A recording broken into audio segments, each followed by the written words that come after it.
a renewal of mind. Oh, show us, show us, show us.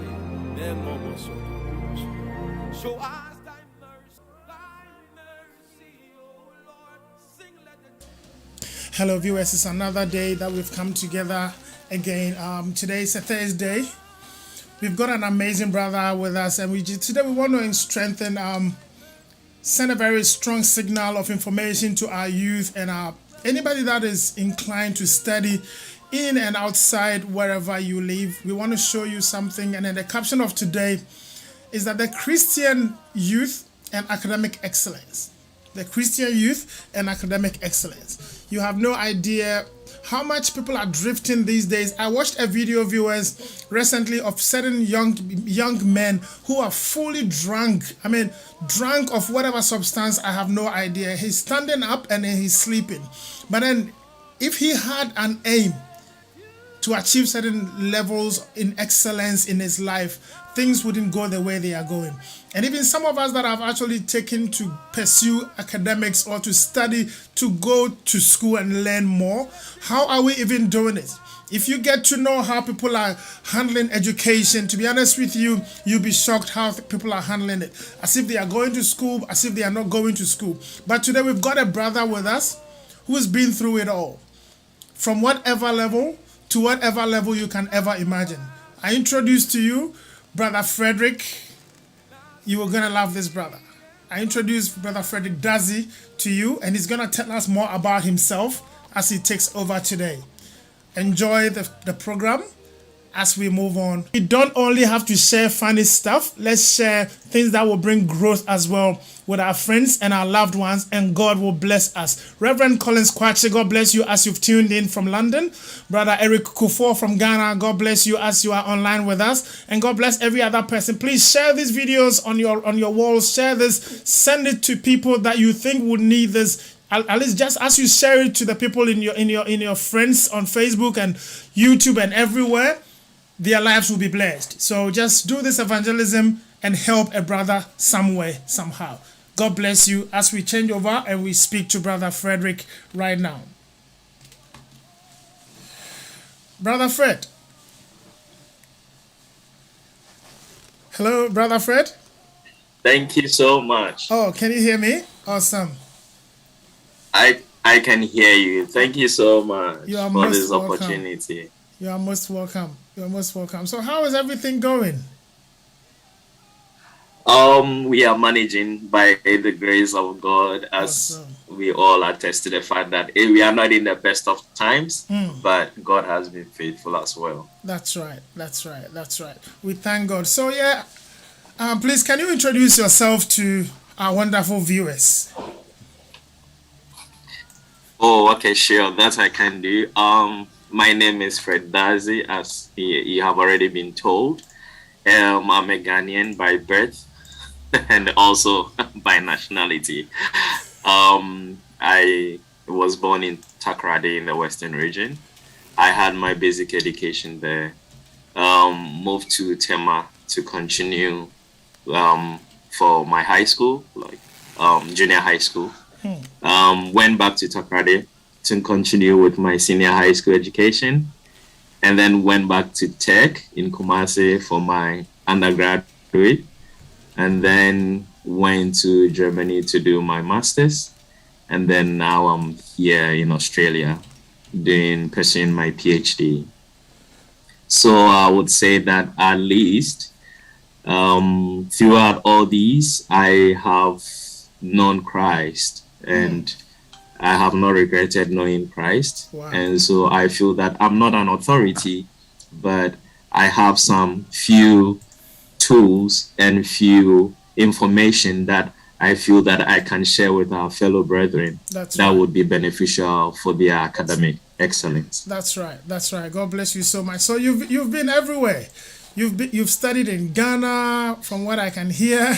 You've studied in Germany. You've studied in Australia now. So when we talk about someone who has studied, played the match, if it was soccer, we would say you've played on every field.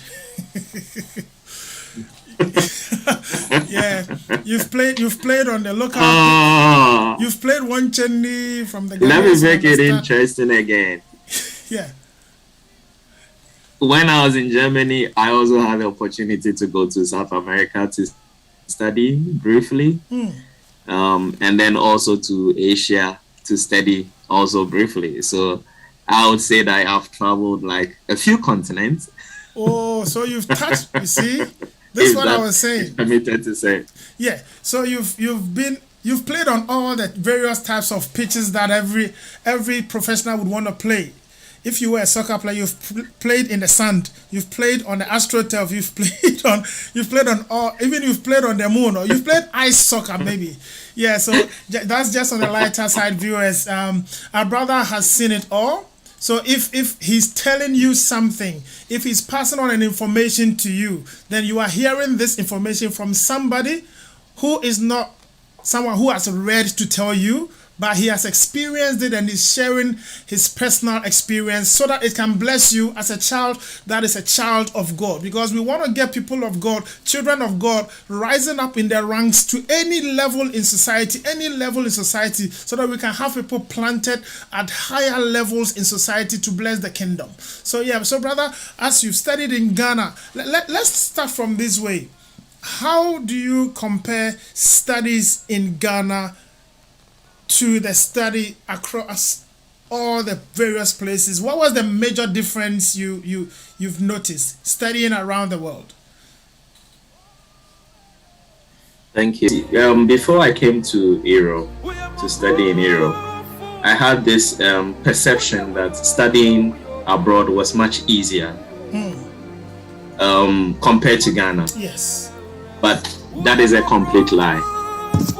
I can tell you and assure you that it's a really complete lie. If you base your academic growth on the things that you learned or the system or how you performed in Ghana as the same way that it will proceed here abroad, you would find yourself in a very challenging situation. Wow. Can you please explain that one? Yeah, the reason is that, of course, in Ghana we do imagine a lot. We do a lot of hard work, but all those things were actually foundational. Our studies in Ghana is good. It gives us the foundation, the basis to build on everything. But here, it is more application. So when I say application, is that they also give you the theory, they give you everything that you need to know. But the questions they ask you has nothing to do with tell us what we have already told you. The questions actually is about explain how you can use the things that we have told you to solve a particular problem. Let me give you an example. So I know that or in my field of work, we know that when we do planting, we kind of have we are able to store carbon, we kind of improve our ecosystem and stuff. But then the question that I often get is, how can you use microorganisms to improve plant establishment in an arid ecosystem? That is so it doesn't matter how much information I know about microorganisms. I should be able to think through outside of whatever information I have, and then apply it in such a way that I would make meaning or sense in whatever I will present, and how this can be used to improve mine. So I would say that Ghana education is not bad, it's excellent from where we are and how it's the best that we can afford now. But of course, we can still build on it. Ghana, I am here because Ghana, I went through my education system through Ghana. Okay. But I'm just saying that if you want to achieve academic excellence abroad, you need to change or shift that mentality that whatever the strategy you used in Ghana can be used here. No, it doesn't apply. So this is what I would say to that. Okay. So in essence, we are saying that there's no chew and pour here. What the babadi baha was viewers, Viewers, this is what very is no important. and shadanye adwuma. Wow. Okay. So that is it. So I think it will help viewers a lot if you can actually tell us the course, your area of specialty, so that, because you've started talking about some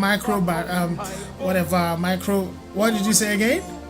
Microorganisms and stuff. So you are taking people's minds perhaps around a lot of things. So tell us what the course you are doing and how tell us about the course you are doing here in Australia.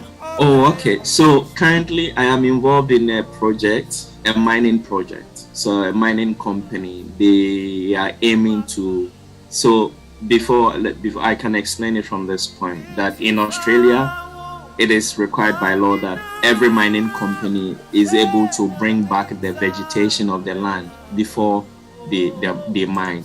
So mining activity really disturbs the land. It disturbs our ecosystem. It disturbs the vegetation. So after mining activities have taken place, you are required to restore those vegetation back. Even if to not its original state, at least you should have some vegetation growing there. Okay. So this is a big challenge for mining companies, especially in Australia. All the mining areas are located in dry lands, in arid lands, where rainfall is like less than 400 millimeters per year. So the issue, or what we are aiming to achieve, is that how can we bring back this vegetation using native resources, right, in this challenging environment, which is the arid land. So that is what my research is about. And I am 2 years in, and then I have 1 more year to complete. So I could talk more about my PhD. I just feel that if I go too much in detail, I'll probably bore all your listeners. But I'm very open to any questions concerning my field of study. And I'm studying across fields. I'm studying ecology. I'm studying microbiology, and I'm studying seed science as well. So feel free if you want to ask me any questions related to these areas. I would be happy to explain to you in more details. So you will be one of the best people Ghana needed to have fixed the issues of galamsey, right? Because you'll be surprised that I was actually part of a project in Ghana from Germany. I had a professor just before I came to Australia. I had a project in Ghana with a German professor, and I helped them locate, like in finding the location to implement their project. And in their project, they were also looking at how to restore these degraded lands in Ghana. Unfortunately, just as the project started, about 3 months into the project, I had to come to Australia to start my PhD. So I have been involved in a project where we sent some people to Ghana to look at and do some feasibility studies to look at how best they can restore these galamsey degraded areas. Unfortunately, I couldn't continue with the project before I came here. So let me understand you properly. So are you saying you were part of the people that were trying to fix the damage the galamsey has caused to Ghana, or you were part of the problem? No. We were trying to fix the problem. Oh, all right. I wasn't part of it. No, we were trying to bring back native vegetation in areas. So the challenge with the galamsey people is, as you know, after their operation, they just move to the next point.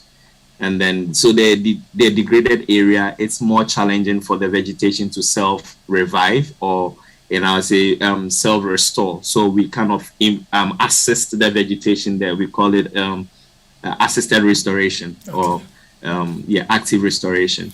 That is a way to bring back the vegetation back so that whatever damage that was done before will be reduced. Okay. So what do you think a Ghanaian, a young African youth, Christian for that matter, or youth in any developing country, what you first said, if they think how we study in Ghana is the same way they are going to study overseas, then they will miss the mark. So my question Yes. is, what should inform their strategy to studies overseas right now, even before they consider moving outside? Because some of them, I think, if I got an A, or if I'm the first, I place first. You know, Ghana, we chop first and stuff. So if you're on the defense Yes. or Honoma, are you saying he should change his approach to learning, or what should they do before they even embark on a trip outside to study? So I would say it's the academic structure from the migration from Ghana to abroad. You first need to excel in Ghana first. Yeah.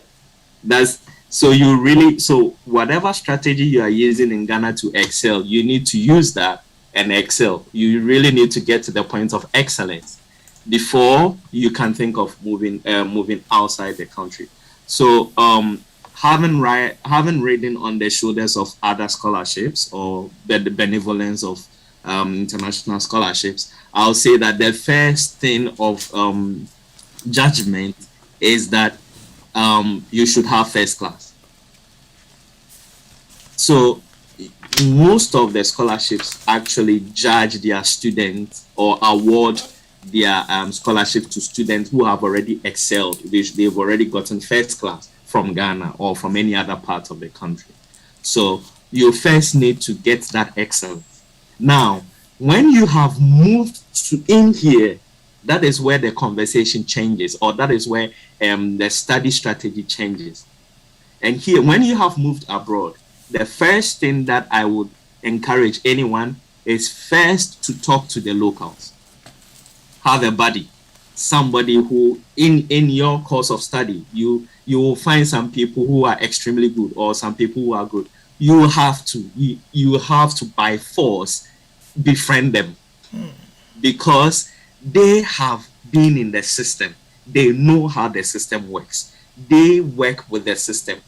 It's the same way if this person were supposed to come to Ghana, you would be in a better position to teach the person. So in this case, the situation has reversed. Yeah. So you have to go to them, get them to help you to understand the system.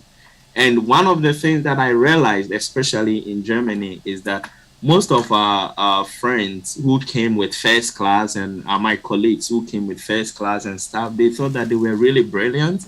And so wouldn't even listen or wouldn't even join the locals. And Yeah. unfortunately, that really didn't help them or it didn't go well with them. So I think that the best way to start with learning here is to find a buddy here who is serious, not just anybody, but somebody who is also serious with academics to guide you, to help you. The learning process is hard, but after 3, 4, 6 months, you probably would have picked it up and you'll be running far with it. So how do we qualify? How would one qualify to be able to come and study abroad? One, you said the person must attain first class in his studies in Africa. Yes, that is not the only way. Yeah. I probably would be a bit biased if I said that. I'm saying that so for anybody at all with a degree, and if you have finished your degree, then you want to do masters, you can do it here. Okay. But there are two ways or two paths or even multiple paths to study here. There is one that you want to pay your own fees abroad, which is always not the case because, as we know, it's really expensive to study abroad. Yeah, the cost of tuition and then even paying for your own rent and then your feeding and everything. It gets so the cost widens so quickly.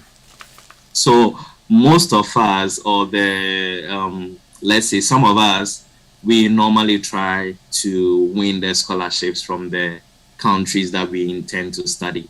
And in aiming for these things, so if I want to study in Australia, I first have to go to the Australian education system.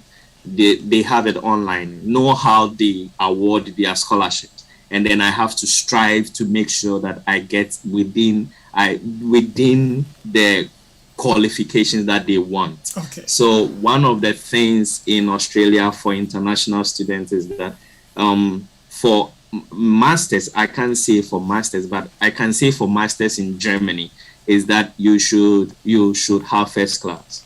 That's one of the things that they award their scholarships to first class students. If you don't have first class, you should have a second class upper, but you should have a strong, you should have at least a working experience, industry, or you should have some working experience to back up your academic qualification. Okay. And then that gives you the step to it. Okay. Wow. All right. So so you can do masters in Australia, especially because we are talking about from Australia. So one can do masters in Australia, and one can also do PhD in Australia. Yes. Okay. So are there other minor courses as well that someone can do in Australia? Do you know, apart from the masters and PhD, can someone do maybe a TAFE course or any other professional courses? Yes, yeah. So Australian education is highly flexible, but the scholarship is only channeled in certain aspects. Okay. So you can do the TAFE for sure, but it has to be paid.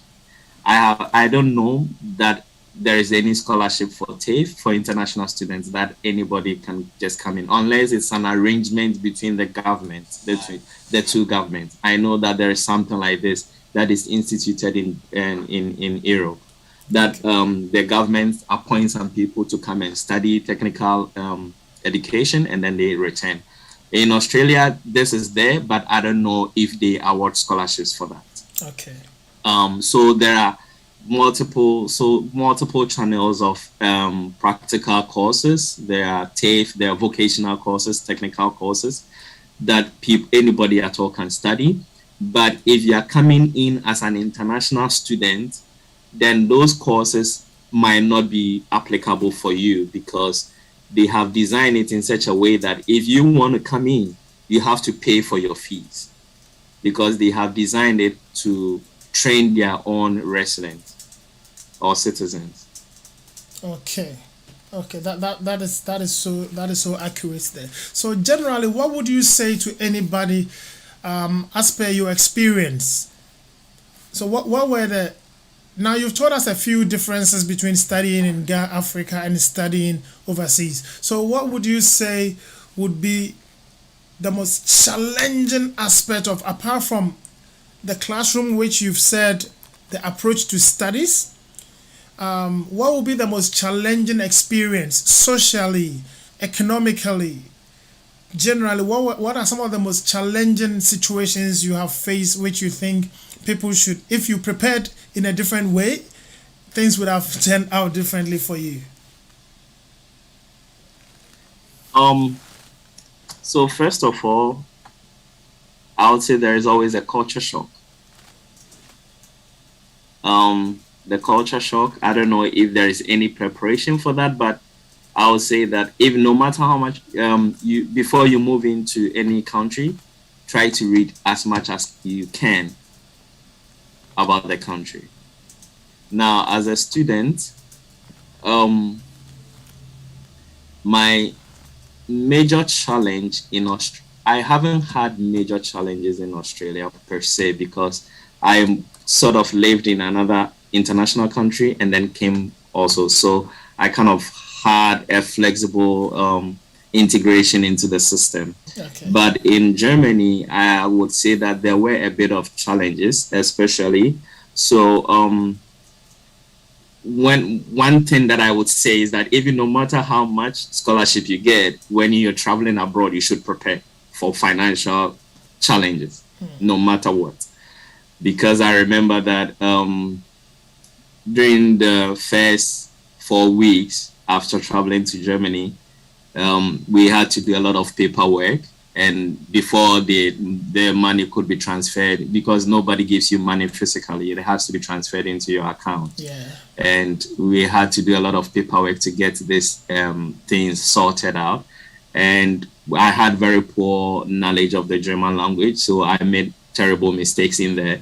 and this prolonged my my paperwork. That I would say that 6 weeks was very horrible. I could not concentrate, and it was just so terrible. I wish that I had somebody, a buddy, to have guided me through the system, and it would have gone smoothly. So I would always say that you need a buddy no matter what. It doesn't matter whether you are in whatever country you're going, you need a buddy to guide you through the system. What was that? That is one for fine. Okay. That's one for finance. Yeah. So keep going please.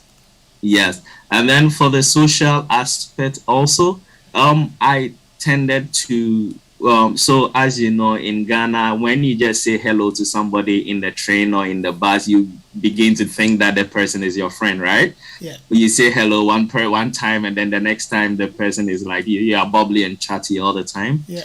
That was not the situation I had. So when I was there, it was just like I was just talking to everybody here and there, but in my mind I thought that they were my friends. Because I was able to say hello, hi, but it wasn't like this for them. They were very, very reserved. It was just more like acquaintance, somebody who is seeking. They saw me as somebody who was eager to learn, and I wanted to know of their ways and stuff, but I was not in the category of friendship. So don't go beyond that state to begin to do and say and offer stuff. Because when you, hey, would you want to try some Ghanaian food and stuff just to be more friendly? They are a bit conserved, so you end up making less friends than you had hoped for.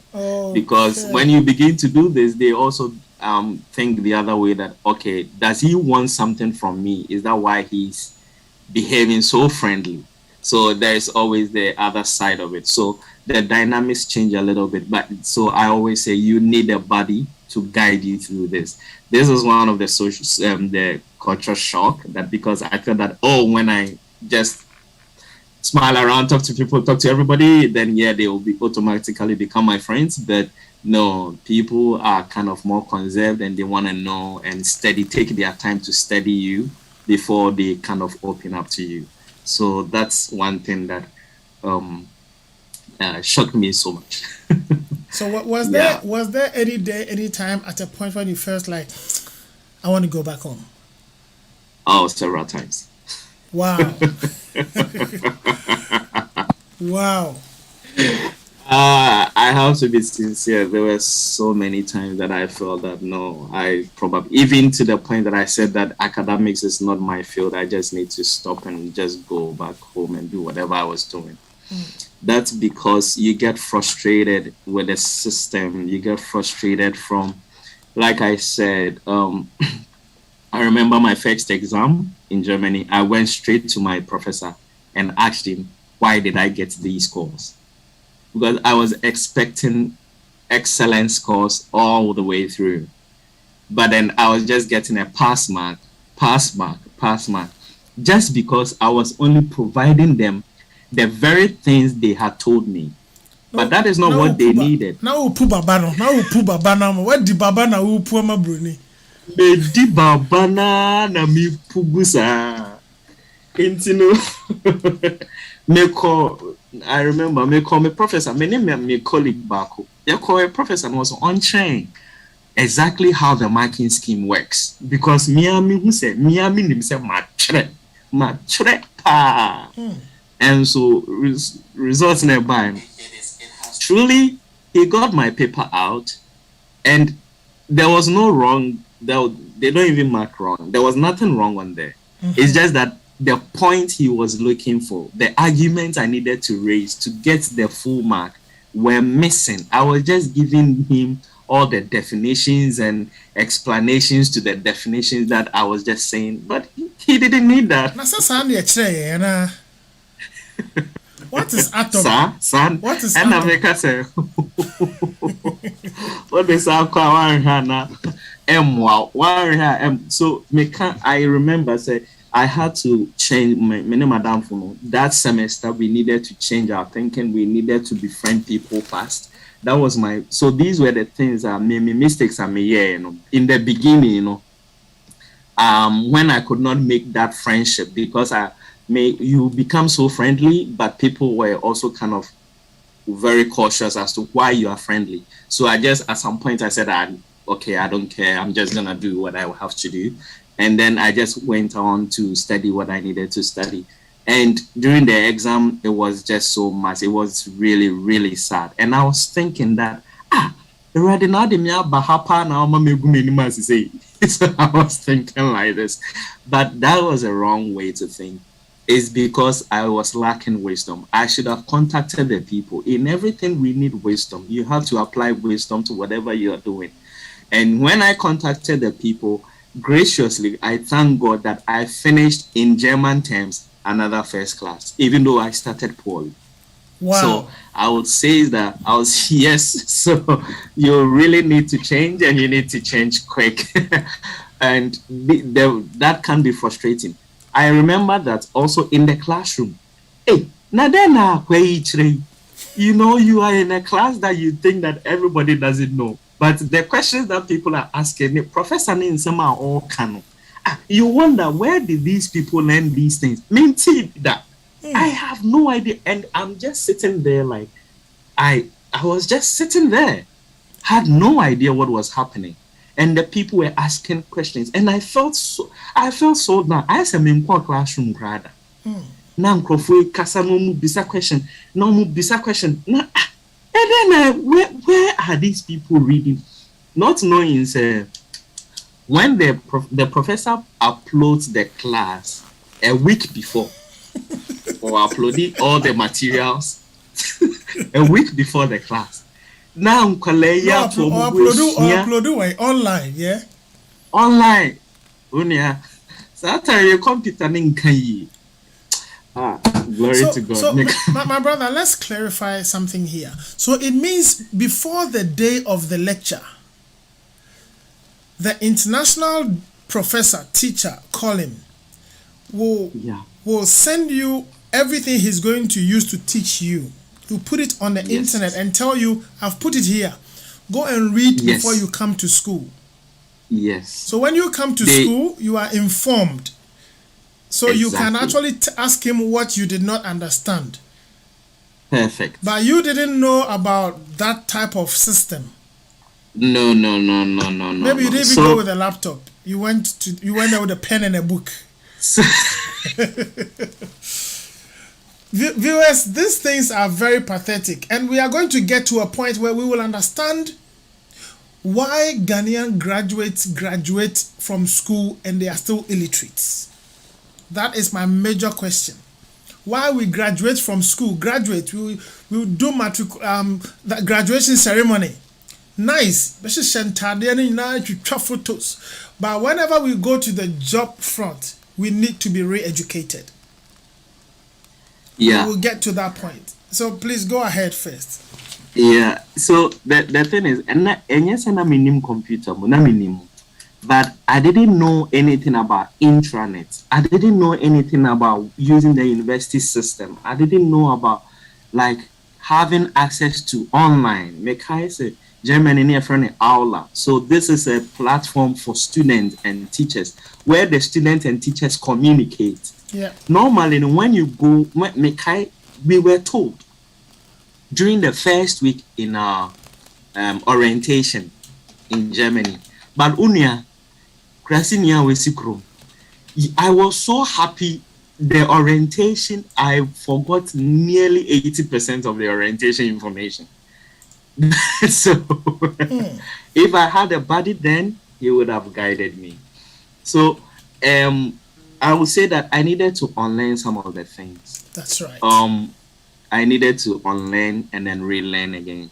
It wasn't all that bad, but I would say that it was a major challenge that I think that now I think people are quite enlightened with IT and they will know their ways around. But by then, I think that I was a little bit behind IT knowledge. Okay. So I had a major challenge with that. When I found out how the system worked, I was able to adjust. Wow. So my question is, based on your description or your explanation on how you were just chewing baba and pouring and it was wrong. The information is there, all right, but that is not what the professor wants. So you've chewed the baba, you've poured the baba accurately, ditto, but then it is wrong.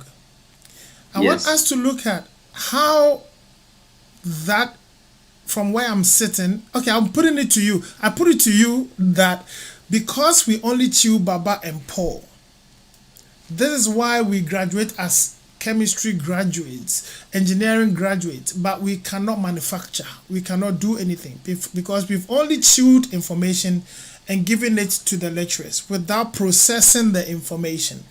What do you make of this? Would you think these are one of the reasons why we graduate as illiterates?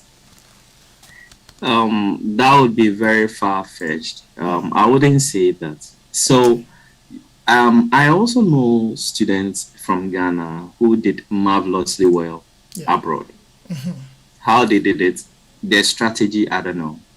But I would say that my failures were not based on my education in Ghana. Okay. My failures were more based on a perception that I had in mind. Of course, our education system forces us to kind of regurgitate, if I should say, but also we also do apply. I know excellent professors in Ghana doing very well. Yeah. But there is always a technical, I wouldn't say there is always an economical barrier between research, so the university system is supposed to be more focused on research. Okay. And research is expensive. It's very expensive. In Ghana, we do not have so much funds to allocate for research. So most of our tertiary education is more teaching based. You understand? Yeah. And then when you do when you do more teaching without any equipment, nothing, people are left to imagine. Look at this, that you have a chemistry class or a chemistry lecture, and then the lecturer tells you that when you mix acid and base, you get a salt. In my mind, from my little understanding, I know that the salt we use in cooking is solid.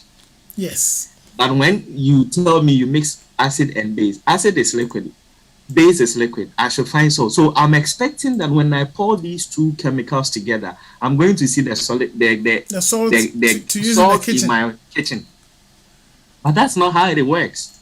You see, this is how I'm just trying to say that this is the barriers or the challenges with our education system. It is a little bit underfunded, and so our imagination of things are only pertain to the things that surround us. You can only relate to things that you can know or things that you have seen. That is how even the brain works. So, but this simple explanation is very complex if you go into pure chemistry.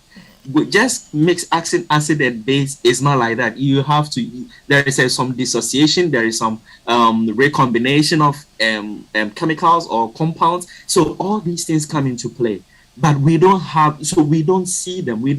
So we just know, okay, oh, this is what I know. So you just pour it out. But then the question comes into further. Then could you use this salt to cook? No, you can't, because some of the salts are actually lethal. They are poisonous. But it's just that so my challenge was not based on the fact that our education system was poor, and that is not my argument. But my argument is that I had a challenge by believing in a myth, in a lie that is very common among the Ghanaian youth, that education abroad is easier. Trust me, it is nowhere near easier. Not at all. Because the easy part is what you do in Ghana, getting the foundation, getting all the basic information. The difficult part is applying, making that information, putting it into practice. That is the challenge. And I would not fault our education system. Of course, I wish that the education system can be reformed. Yeah. yeah, and improved, yes. But it also gives us the right foundation, the right tools to excel in wherever we go. It's just that working with myth is the issue. Wow. But who gave you the myth? Who gives us the myth? Do we just pick them from the environment, or where would it come from? It's I think when you're in school, you're adventurous. Like I'm talking about a school in the way back in Ghana. So you have people that travel abroad and come back, and they sell you these ideas, and oh yeah, me boga call US, me boga call UK, Yeah. every child has a computer. It's so easy, flexible. They can just stay on the internet. And for us, because these things are luxury, having a Yes. laptop and internet, I'd rather watch a movie. Yeah, exactly. But what we don't know is that what they take out from the information is that these kids with laptops and phones are actually learning. They are going to school with it. They are not They having are, fun with they are, it. they are not having fun with it. We see them as luxury, but in practice, to them, it is a necessity. They need that to progress to their next step. Every child needs to turn in submit their assignment in a Word document form. Ghana, I remember during my time, sometimes we write pen and paper. You write, Did you and say? then Did you say some? present. Did you say sometimes? Other times. Other times. What did you do? So Maybe other times you recited it oral. so let me just give you an example. Yeah. I did my computer exam, written computer exam. It was a written test. In Germany, my computer exam, it was me with about 4 different computers right there. It was a course on remote sensing. Do whatever you want to do, and they just have time. The funny thing is that in Germany, during the exams, nobody comes to supervise, but nobody cheats Why? because No, this is you don't have serious. the time. No, brother, this is serious. Viewers, please, I would wish someone would call into this program with the phone number at the bottom of the screen. Ask him a question or two. Say something to this guy. He's making some massive, massive statements here. How come in Ghana they will set up the exam hall, give you the exam papers, get police, get examiners to come and walk around? People will still want to try and cheat. But in Germany, according to what he is saying he's experienced, people will go to the exam hall. No one will supervise you, but you will not cheat. Please explain. Yes. The reason is that imagine you're answering 60 questions in 1 hour. Meaning one question for a minute. So 1 minute for It's one for question. one question, yes. Yes. So that's how the system was. So you have no time to even turn to talk to the next person. He was wasting your time. No. And you have to come to the exams already prepared. You don't prepare in the exams room. So when they say start work, normally sometimes you go to the exam and the papers are already distributed. You just sit down and then you start working. Wow. Every information you need is on the board.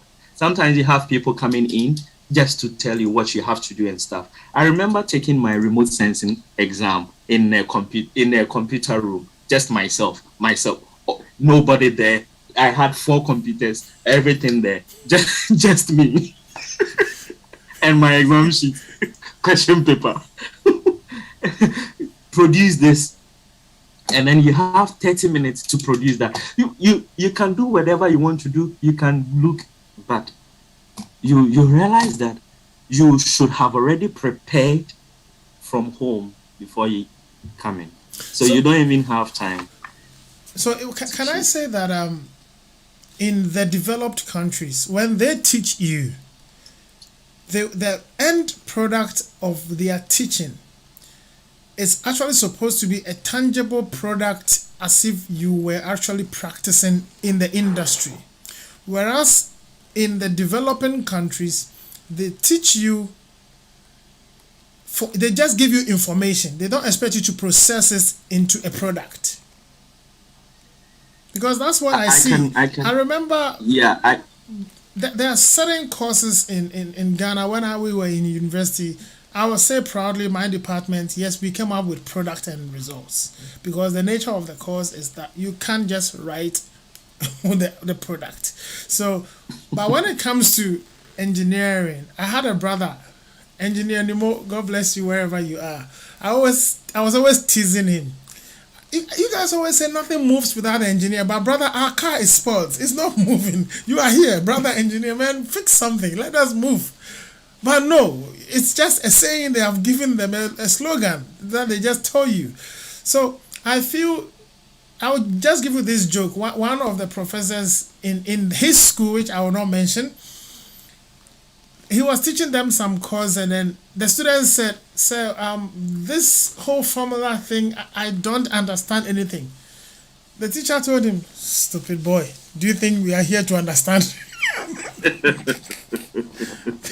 This thing is not meant to understand. Even when I was a student, I didn't understand it. So you just have to take the information and reproduce it. Reproduce the same information back to him when he asks you.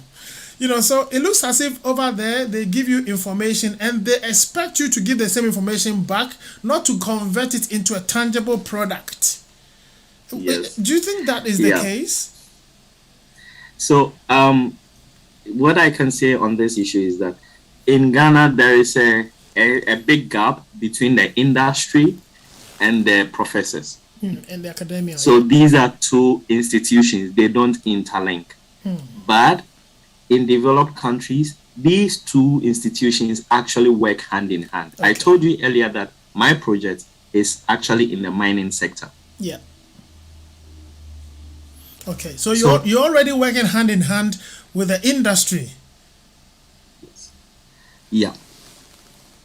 So that's the thing, because when I know that some of our professors in Ghana are really doing amazing work, but this does not translate into any tangible thing. Yeah. I know my supervisor who works with zeolite. It's funny. He is in Ken University. He's working with zeolite, and he is solving problems in UK. But he can't solve the problems in Ghana. No, it's because in Ghana, the companies will not fund his research.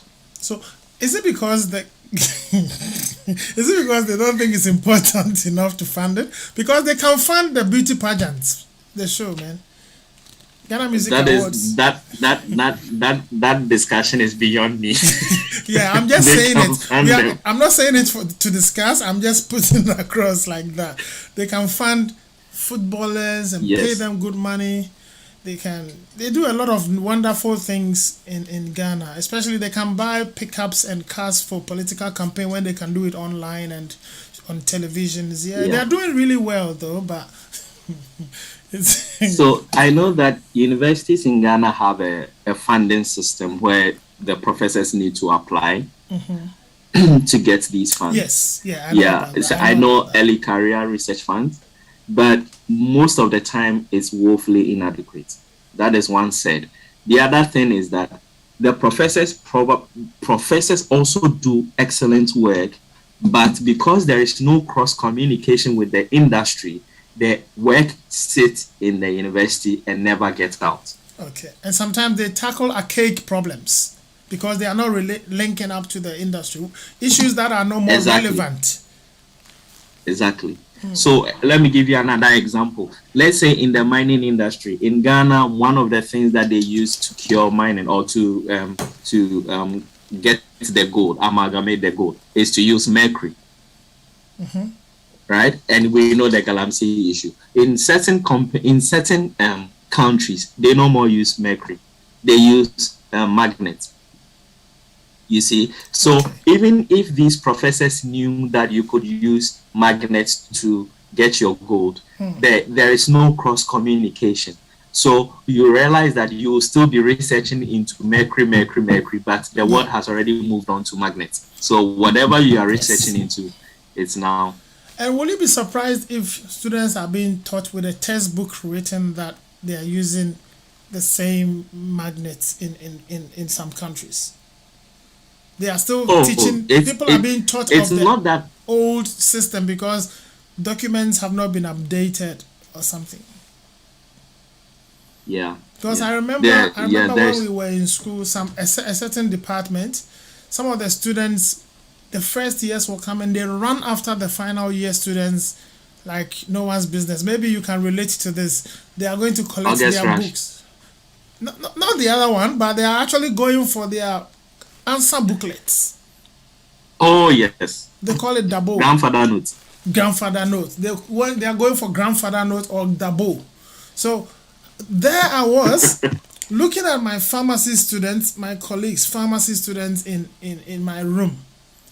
And they will gather around one person's note and they have to rewrite the same answers because the professor has been teaching for about 20 years with the same note. So every year, it's like they used to call it key soap.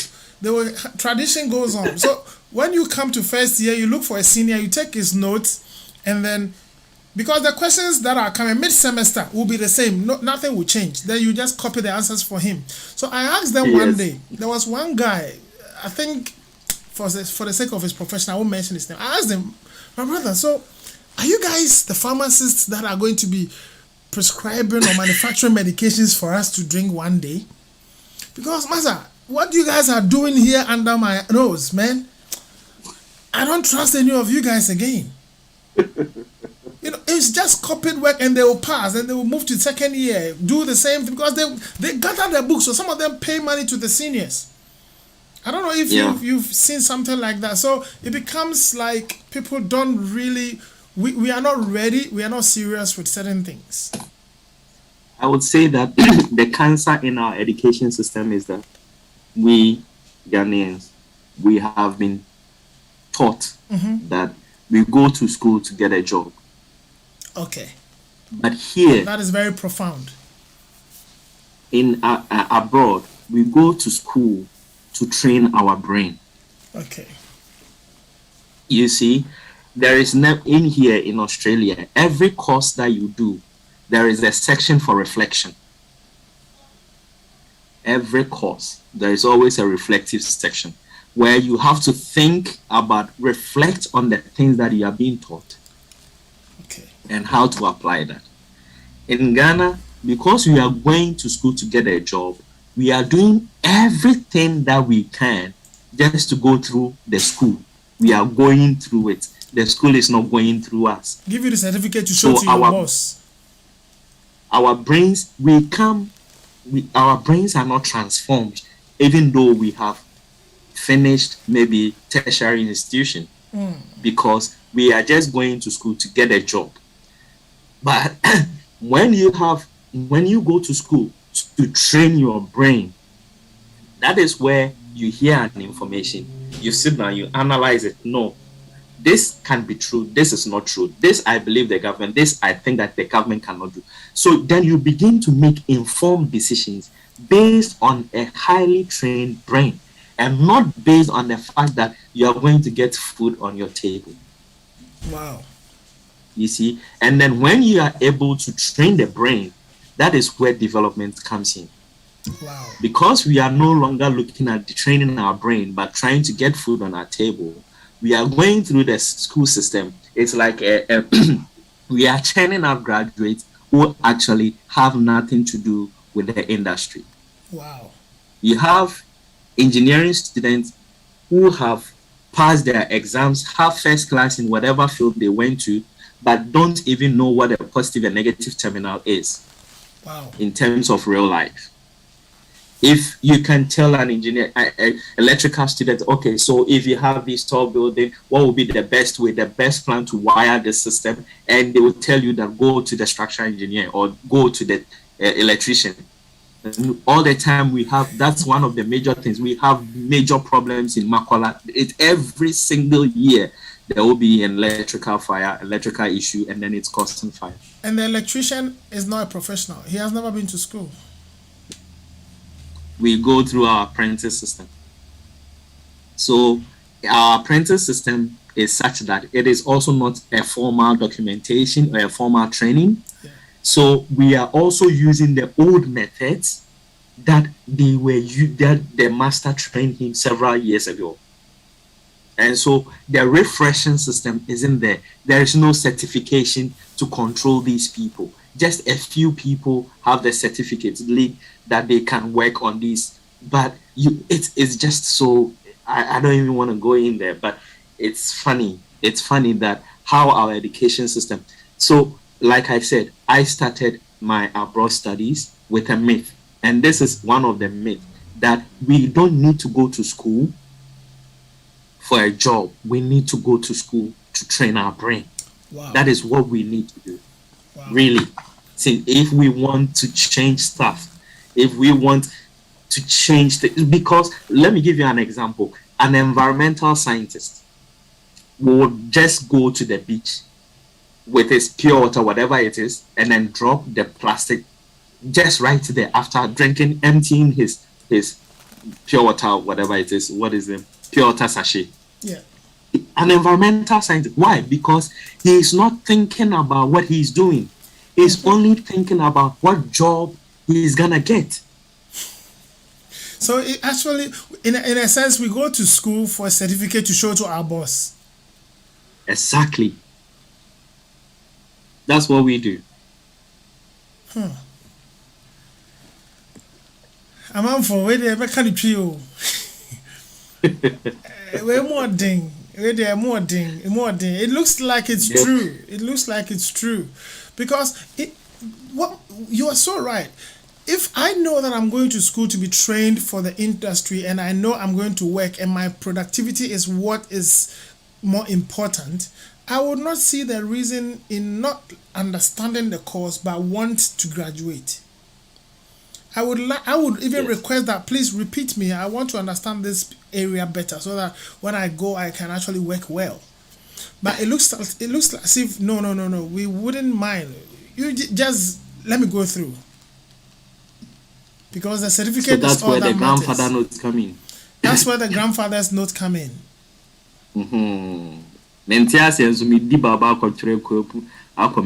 That's all. Wow, So that's how it is. wow. It's, yeah, we are using old notes, and in this technology world, information is moving faster, so far more than the speed of light. And grandfather note today is tomorrow 100 years old, just tomorrow, the next day, because of new information, because of technology. Yes. It's grandfather notes from today is 100 years old tomorrow. That's right. That's true. That's what I say. So I'm not saying we should ditch the grandfather notes. They are just the foundation. Yeah. But we need to incorporate new information. We need to add more things, because the world is really running. With the grandfather notes, what I was worried about was if the students went for grandfather notes and they went to the class and the teacher came with a new information, they will stop. Students will stop chasing after the grandfather notes. But they go for the grandfather notes expecting the questions to be the same, and they go and the questions are the same. So the problem is not just the student. Who will not buy, let me ask you this question. Who will not buy scissors to cut his hair, but would go and use knife where he knows there's a scissors that is good for the job? So if I know,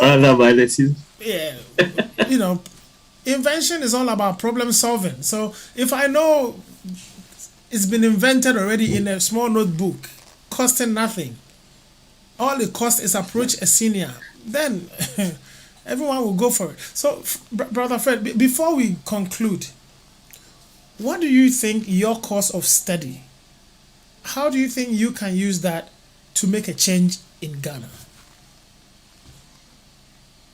And this is a very personalized but general question. Yeah, that's a very good question. yeah, it puts me in the spotlight as to, okay, how has your brain been trained to solve the problems of Ghana? Yeah, tell us, bro. Yes. Like I told you, I'm working with a mining industry. Before I can make any significant impact, I have to either be an NGO myself or get support from somewhere. And how I can help my country in terms of restoring our degraded lands is to transfer these technologies that I'm doing here to Ghana. And this is easily transferable because I've learned it and I use local materials to do my work. And these local materials are equally found in Ghana. They are not serious technology things, they are just basic things that are in Ghana that I could equally implement them. But like I said, I would have to be an NGO to fund myself to do this, or I would need the support from somebody else. That's how it works. So there are so many people with good ideas and stuff, but trying to put, I know that I remember I had a professor, a friend, that we are planning to write a proposal. It's not that we are planning to, we have, but it's didn't go anywhere. Why didn't it go anywhere? Did you send it to, is it geared towards Ghana or here, Australia? No, towards Ghana. So why didn't it end anyway? No, because there are multiple factors that comes into play. Myself, I'm already not in Ghana. I'm still studying here. So that is one. And then the other thing is, I wouldn't say that our ideas that like the top notch is the best of the best. No, I believe that other professors also wrote also wrote other proposals, and these have to be weighed and evaluated, and then allocate the finance or the money to the one that's the highest potential. And when you talk about mining, because there is a lot of money associated with mining, I think that the government believes that the mining companies are supposed to do those kind of things, and it shouldn't be the burden of the government. So when you are funding a project that is more ecologically based and it's associated to a high end profit industry, then it's better to ask the high profit making industry to fund those things rather than the government bearing the cost. So that's how it comes. And I'm still talking to other people in Ghana in the industry, and we are still praying that we would get some mining companies who would be interested to receive our proposal and be willing to fund it. So it's not that I've not made the initiative. I've actually taken the steps. We just haven't been successful yet. You are going through the mining industries, the mining companies. Is that right? Yes. So first we went through the universities and we didn't get funded. So now we are going through the mining industries. Why not through the government? Because this is a national issue at the moment. So the university is actually through the government. So no, it's autonomous. The universities are autonomous in Ghana, so it becomes like you want to spend money from the university's coffers. But if it goes through the Ministry of Trades and Industries, or I think the mining industry, lands and resources, and it ends up through the government, because this thing is really draining the country Ghana at the moment. It's a big challenge. They've managed to push away those that are destroying the lands to an extent, but I believe the correction is still there. Even though they are gone, the damages are still waiting for you, I guess. Yes, I believe that. I know for a fact that normally the industry, like let's say the government institution, normally put out the call for, let's say, proposals to come in so that people will send in their proposals. So it's just like a little bit of tender bidding, right? So normally you can't just do a cold call. You just can't just send your proposal to the mines or to the lands and Ministry of Lands and Resources, because you could lose that proposal, you could lose the idea. Somebody could just we are getting a question, so get ready for that. Someone is calling in for a question. Sure. Hello. Hello? Hello? Yeah, please, your question or your contribution. You are online. You are live. Okay. Mr. Fred was saying something about we learning now. As a matter of fact, he was putting it this way. I mean, we try to chew and then we pour, then we forget and go and pass the examination. After the examination, we don't remember anything, which is basically affecting most of us with the blood around here, because it's something that I've observed. What advice will he give to us, those of us at the uni now who are learning towards our aim? What should be our prime aim? Or what should we do that will help us to attain that degree we're looking for? So when we get to when we get a job that we've studied for, we'll be able to perform well. That is my question. Yeah, please, your name before you go. Calling from London. Okay, so you are calling from London. Brother Fred, please, Yes. did you get his question? Sorry, I will prefer that you repeat it. I didn't get it. It Yeah, wasn't that he's clear. saying that he was talking about how we are trained to read, chew, pour, we write, and we forget. He's asking what would be your advice or your recommendations to try if we can stop that so that people can actually perform well at workplaces after they graduate. Oh, yes. Yeah. Thank you for Thank you so much. So he's answering your question. Okay, thank you, sir. If it's not clear, you can call back again. Okay, sir. Thank you. Yeah, thank you very much.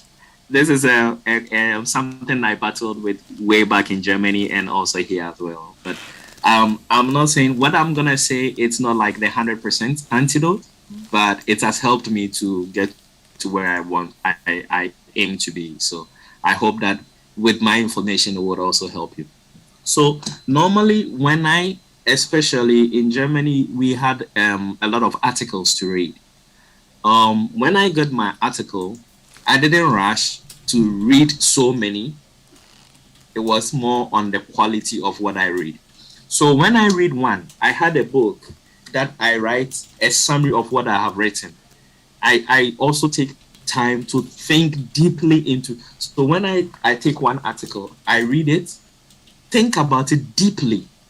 No, the thinking about it, that is the reflection. That is the point where your mentality gets changed. You see, the reflection is where you are building your mental power. It is not about keeping the information. It is about thinking, okay, what did I not know before I read this paper? Now, what do I know after reading this paper? How can this paper be applied in my field of study? How can I use this paper? These were the things that guided me when I was reading. Okay. And also my supervisor told me to do this. And it has helped me because definitely our brain cannot contain all the information we get. You will forget some. But when you reflect on them, it becomes part of you. You get to an issue and you remember, oh, we did it this way. I thought about it this way. Then you apply it. That is how you. So normally, if you are already in a teaching in a master's program, or you are already even in a PhD program, whatever it is, or your level of study, when you get the information, read it and reflect. The keystone activity here is reflection. Don't just read it. Read and reflect. When you reflect, I don't know how God created us, but reflection does a lot. So what is reflection? At least for me. So I think from what you're saying, the major thing is reflection. So if Yes. reflection will do the trick for us, let's try to. How do we reflect? So how do we reflect? So that is by, you reflect with some key questions. And I already said these 4 key questions. You ask yourself, what didn't I know before this? Assuming you went for a lecture. The lecture is teaching about photosynthesis. And then in your previous knowledge, you know that plants can absorb energy and then convert this energy into carbohydrates, right? That is what you know. Now you go for a lecture and then the professor tells you that, oh, the plant uses a compound called rubisco to absorb this energy. So now you have gotten you built upon your knowledge. You had an initial information of plant absorbing energy to make carbon. Now you didn't know that there was an element called rubisco in the plant that could actually cause this. So now thinking about this is what you didn't know. Okay. So this is your new information. Okay. So you are reflecting, oh, okay, so this is how it works. Now, I don't know, this is the new information. You ask yourself, how can I apply this in your field of study? Assuming you are a forester, or okay, I don't know, you are a farmer, okay? So you ask yourself, okay, if rubisco is what is needed to get more carbohydrates formed, then how do I improve rubisco? How do I get more in my plant? How do I get more of this in my plant? Is it fixed? You begin to ask your question. You ask yourself questions. No, this asking your questions is the reflection that you are making. You are trying to understand the details of the information, and then you are also trying to find the knowledge gaps. So that's where you realize that we see that we can never finish research, because for every new invention there are always gaps. I think for every new information. From what you are saying, the people themselves, we ourselves need to be people that are problem-solving oriented people to start knowing how to function the way you are talking about, the way you are talking. I was watching a cartoon, so it means it starts from birth. Yeah. Trust me, it starts from perhaps conception. I was watching a cartoon today with a little boy, and then I saw that in the cartoon, they have put some small boxes, cardboard boxes with teddies, and people are carrying the teddies and saying, oh, this teddy has built this structure, but it's not working. So this one should help him. So he goes to it and says, help me. Then he will just put maybe a ball in it. Once it runs, he says, oh, I had a problem. Now you help me to solve it. Thank you. Then they move to the next. So as the children are watching these things, their mindset is being trained for problem solving, and the reward in solving a problem, helping someone to solve a problem. So this is what is happening. But interestingly, a place we come from is about competition. Who was first? Doesn't matter whether the problem was solved or it was not solved, so long as you were first. Look, in a class of 50, if somebody we write in an exam 100 over 100, if someone scores, the highest person scored 40, he's still first. So yeah, in his mind, he's the best student, but he scored 40. Whereas right, elsewhere, it's not about who got first, but who got an A. An A is 90. So if the grading is done properly right from scratch, it's not about competition, because we are too used to competitive studies rather more than developmental studies. So it means we need to actually reform the way we raise kids right from.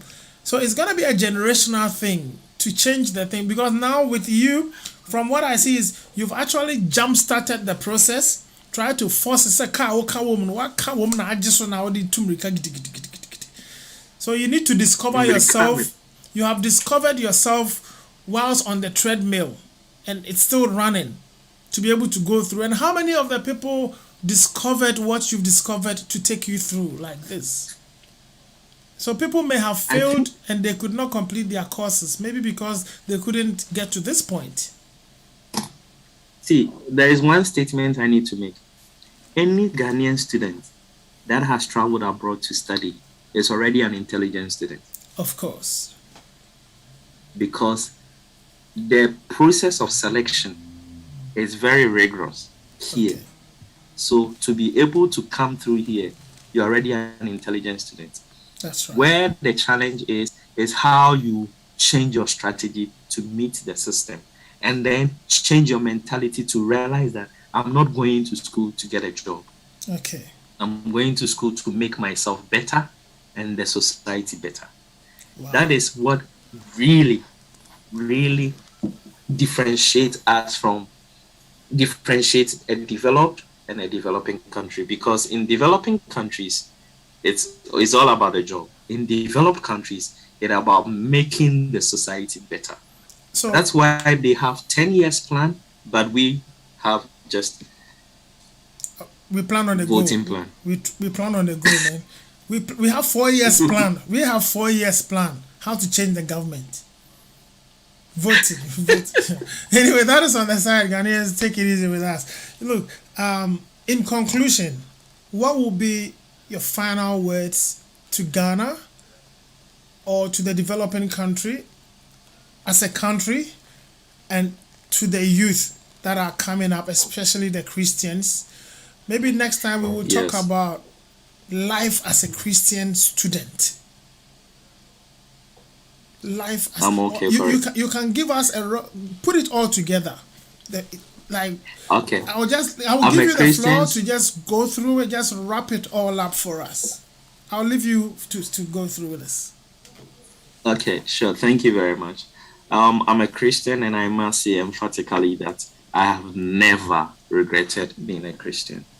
And then, while I was a Christian, or while I'm still a Christian, and I did not take the very principles by which the Bible taught me, I did not put them to practice. It's sometimes I put some into practice, and then some I ignore.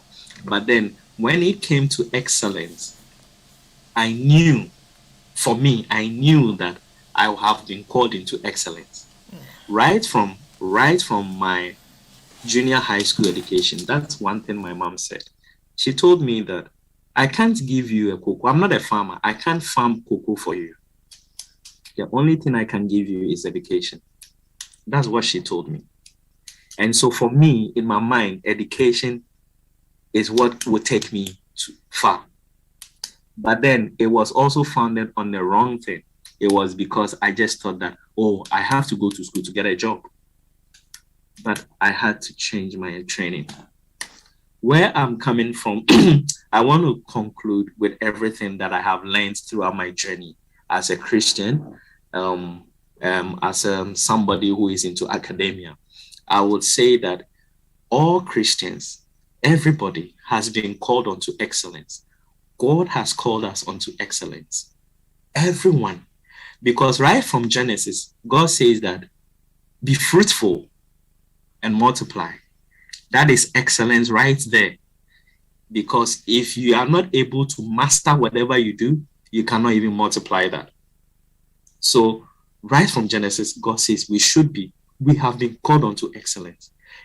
Excellence is listed throughout the entire Bible. So as a Christian, you should aim for excellence at whatever you do.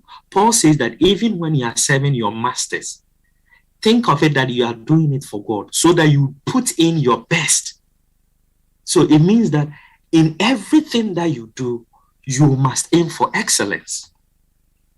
And one of the key things that will lead you is to have a plan. You see, some of us will live by the day, but the wise man plans. When you plan what you want to do, when you plan how far you want to go, and you plan how best you want to be, that is something that can drive you. So when you have your plan, your major barrier, your major enemy will be discipline. If you plan, because there are so many plans, people have so many plans, but what prevents others from achieving their goal is discipline. Paul says that I have to discipline my body. This is Paul, Apostle Paul, saying, I have to discipline my body after I have preached, lest I fall short of my own preaching or of my own teachings, which means that we need to discipline ourselves.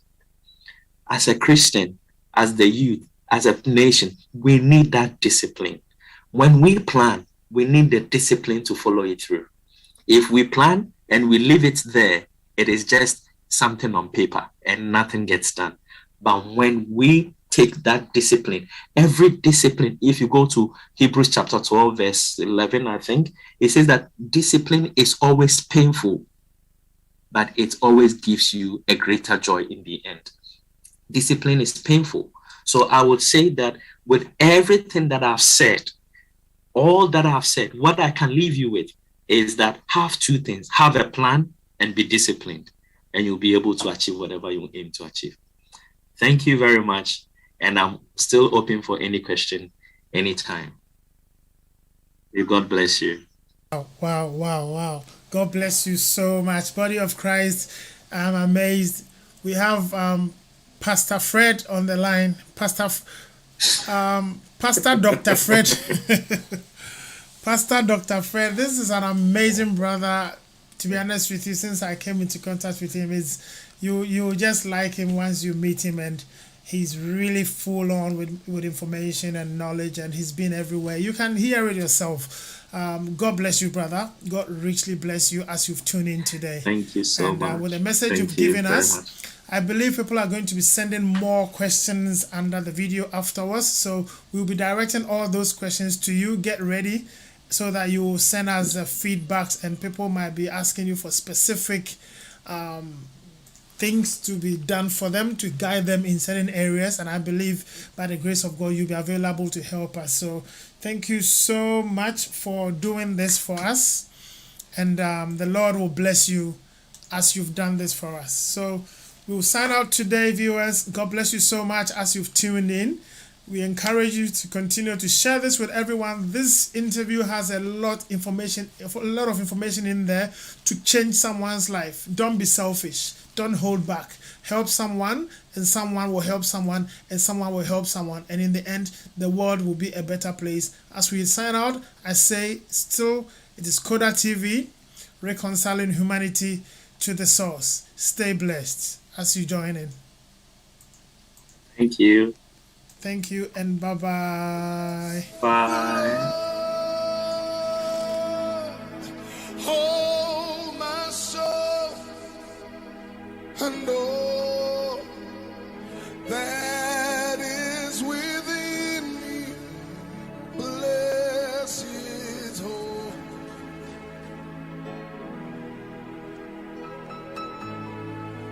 Lift your voice, somebody, tonight. Bless the Lord. Bless the Lord, oh my soul,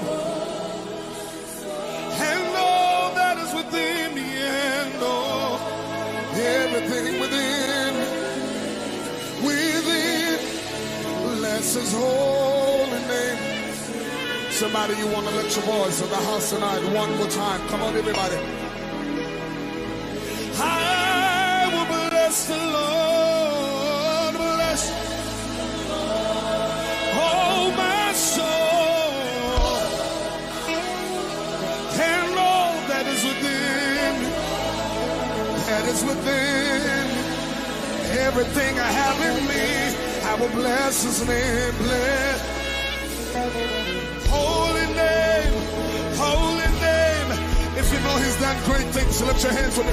He has done great things, yes He has, and He has. He has done great things, yes.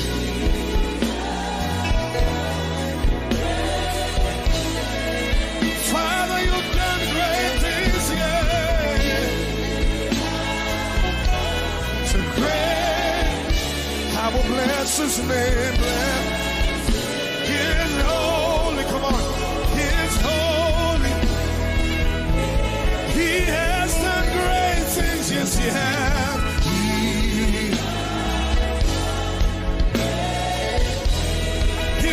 You up this morning, He has. So great, Father, we honor Your name. So He has.